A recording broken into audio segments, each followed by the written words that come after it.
How's it going, guys? It's nice and early in the morning here. We're cutting wood yesterday with with both saws.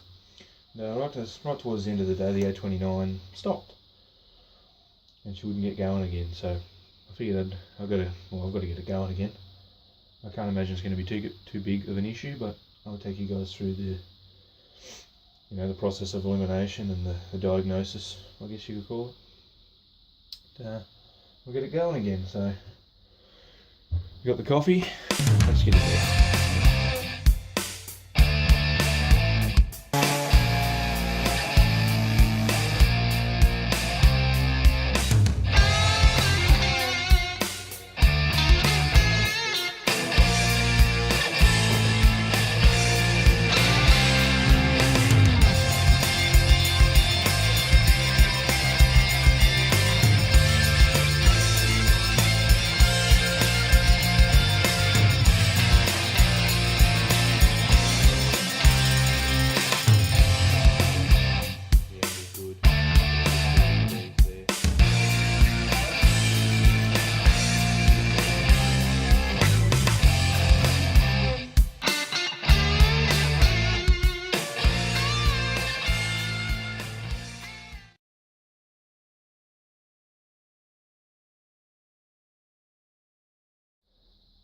Alright guys, these are the tools we're going to use to do our diagnosis and our problem solving on the machine here.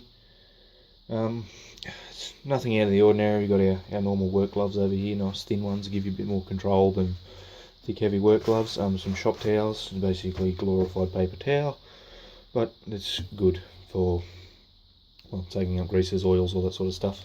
If you don't have that, a regular rag or some Chuck's cloth, which I've used for years before getting this, works brilliantly, just for cleaning up oil and fuel that might spill, or using as a drop mat to soak up a little bit of fuel. We are going to be messing with the fuel filter, so there could be a little bit of fuel leakage. We have our regular right angle cleaning pick, have some needle nose pliers, the chainsaw tool, which is the Swiss Army knife equivalent of a chainsaw for a chainsaw. This is a small little homemade tool, which is literally a piece of bent coat hanger wire for retrieving the fuel filter. So if you notice, it has a nice blunt end on it, so it won't mar the fuel line. Whereas if you use something like this, which I've used in the past, you can actually puncture the fuel line, because it's a nice sharp point. So we won't be using this. We'll be using our little crude tool with its duct tape handle. It gives you a little bit more finesse. The chemicals, we've just got some basic air duster. This is computer duster. Because we don't have compressed air here, we use this to blow out the air filters and all around the carby and everything. And some parts cleaner spray. I've used WD-40 for this in the past, and it works okay, but it does leave a little bit of residue everywhere, whereas this evaporates off and it works really good. So that's it, and we'll get started. Alright, so we're going to start by pulling the air filter. I mean, this air filter was swapped out minutes before we started work, and it's only done a day's work, so the air filter shouldn't be too bad, but we'll take the time here and blow it out, because well, anything could be the cause at this stage, we don't really know. So, and as you can see from what I just went through, you don't need a lot of tools to maintain your chainsaw. I mean, a basic set of hand tools you can pick up for a couple $100 will do. And to actually close the choke, there's a bit of crap built up around there, so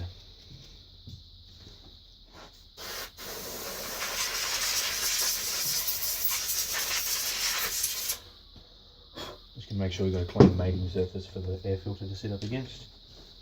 And I'm just going to blow off the air filter here. You're going to be careful with this stuff, you don't end up getting any of the gas back into the if you hold it upside down, you get all the propellant, and you don't want the propellant, you just want the air, because it can do damage if you're not careful. And it'll freeze your fingers and you get frostbite, which is not fun. So not much came off the air filter, but honestly I didn't expect it to. Yum, coffee. Alright, so the air filter's fine. There's no crap inside the clutch. Not the clutch, sorry, the choke that I can see. So our next job is to pull the plug. I usually just use the end of the chainsaw tool to hook into one of the ribs on the plug. Tell you what, let's turn you around here. so you can see what I'm doing a little bit better. So we're going to pull the plug again with the chainsaw tool.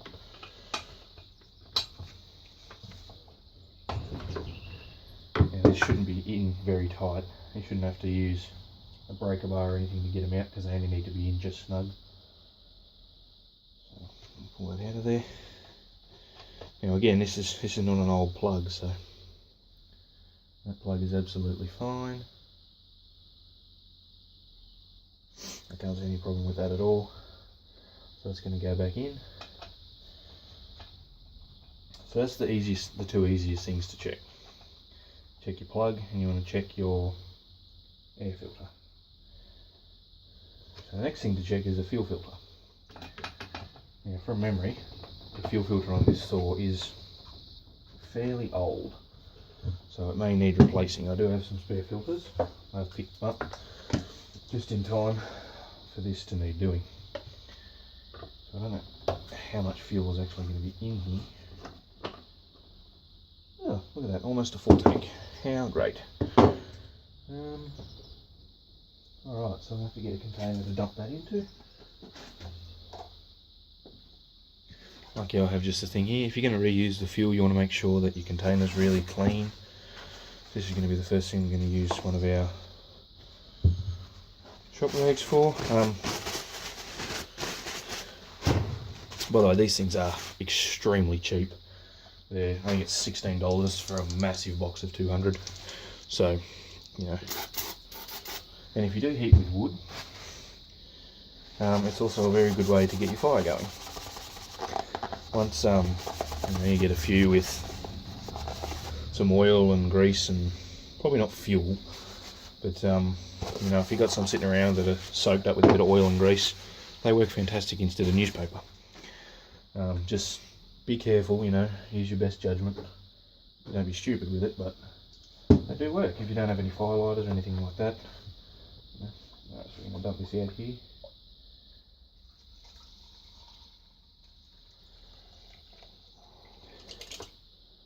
Full tank of fuel. Alright, so what I'm going to do with this, I'm going to go and sit this somewhere where it's going to be out of the way, because this is fresh fuel. I don't need to be, I don't need to go through the full hour-long safety warning, but it's exposed fuel, guys. Don't be silly. Obviously, no smoking, no sparks. Keep it covered if you can. I do have a lid for this container somewhere. I'll try and find it, and I'll stick that on just to stop the fumes from coming out. And don't stick your face in it. Just, common sense, guys.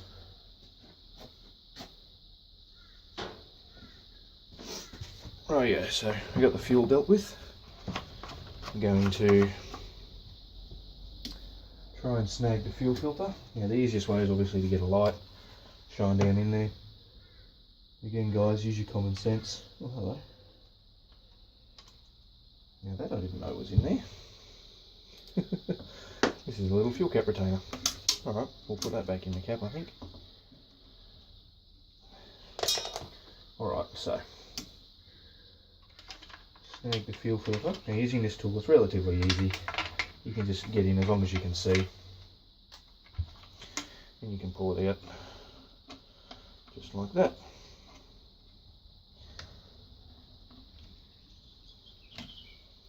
That's it. Now you don't want this line to go back inside the fuel tank, so after you pull the filter off,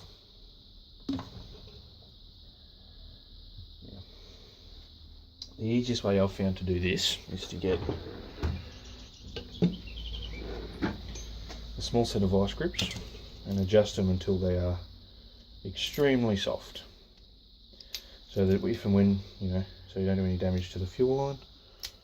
And that is about right. So we're just going to lock them on. Like I could pull the fuel line out. It's just there to support it so it won't run back into the tank. There's actually no squeezing pressure on the line at all, so we're not going to do any damage to the line, but that's going to stop the fuel line from going back into the tank, and we'll lose it, and that's pretty much it. You're done. Alright, so inspecting this fuel filter, you can see it's quite dirty, it's quite clogged,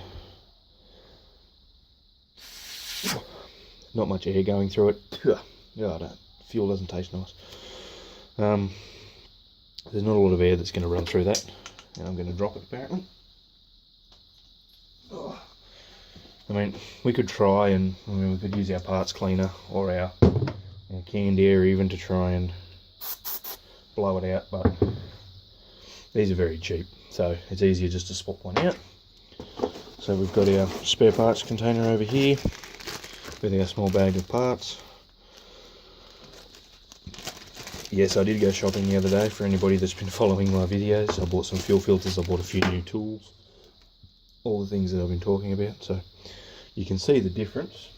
If I can find the old one here, there it is. You can see a definite difference between those. So we're going to get the new one in.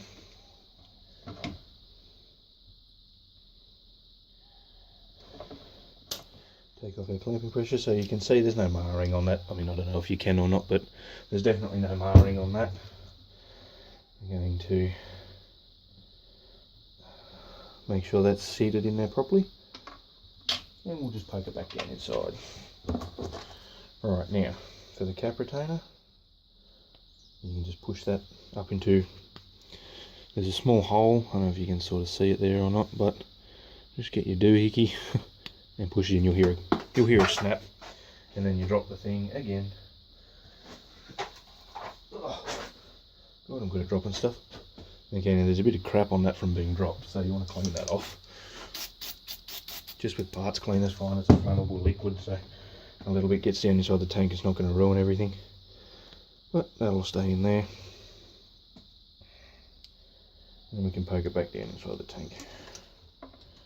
Alright, so I think we'll grab that fuel and we'll put it back in, and we'll take her outside and see if she'll run. I think before you take it outside, guys, make sure your fuel filter's on. I did actually completely forget that I took it off, but you know, you pick it up, it's obviously not there, so it's hard to miss. But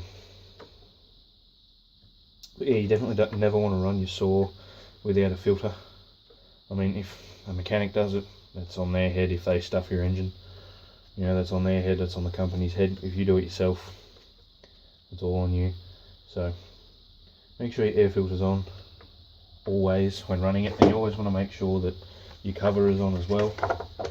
I used to think that was absolutely stupid, but I've since learnt that it actually has a lot to do with the airflow that your saw will get, because it directs it in through your side ducts here and brings it all over the top and helps in cooling. So cover's on, filter's on every time. It takes 10-15 seconds to pull them off if you need to get back in and fiddle with the carby again. So just take the time, put them back on if you're going to go and test run your saw.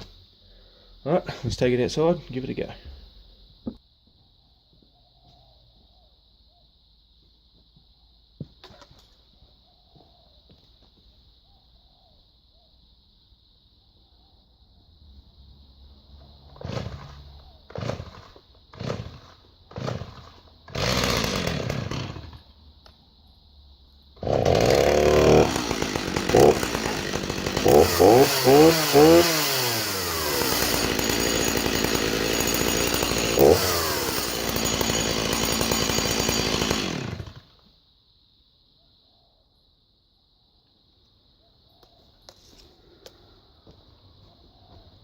Alright, well, the old girl runs. My guess is that the fuel filter was the problem. I mean, you can see how dirty and crumbed up this thing is, so that's going in the bin. And that's it. I've got a bit of work to do here. This saw needs its daily maintenance, so does the 210.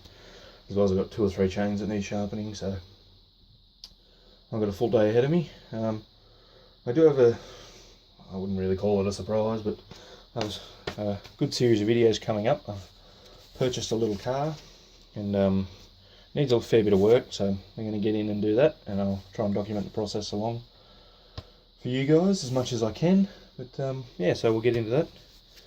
I'll get into this. You guys enjoy the rest of your day. Thanks for watching.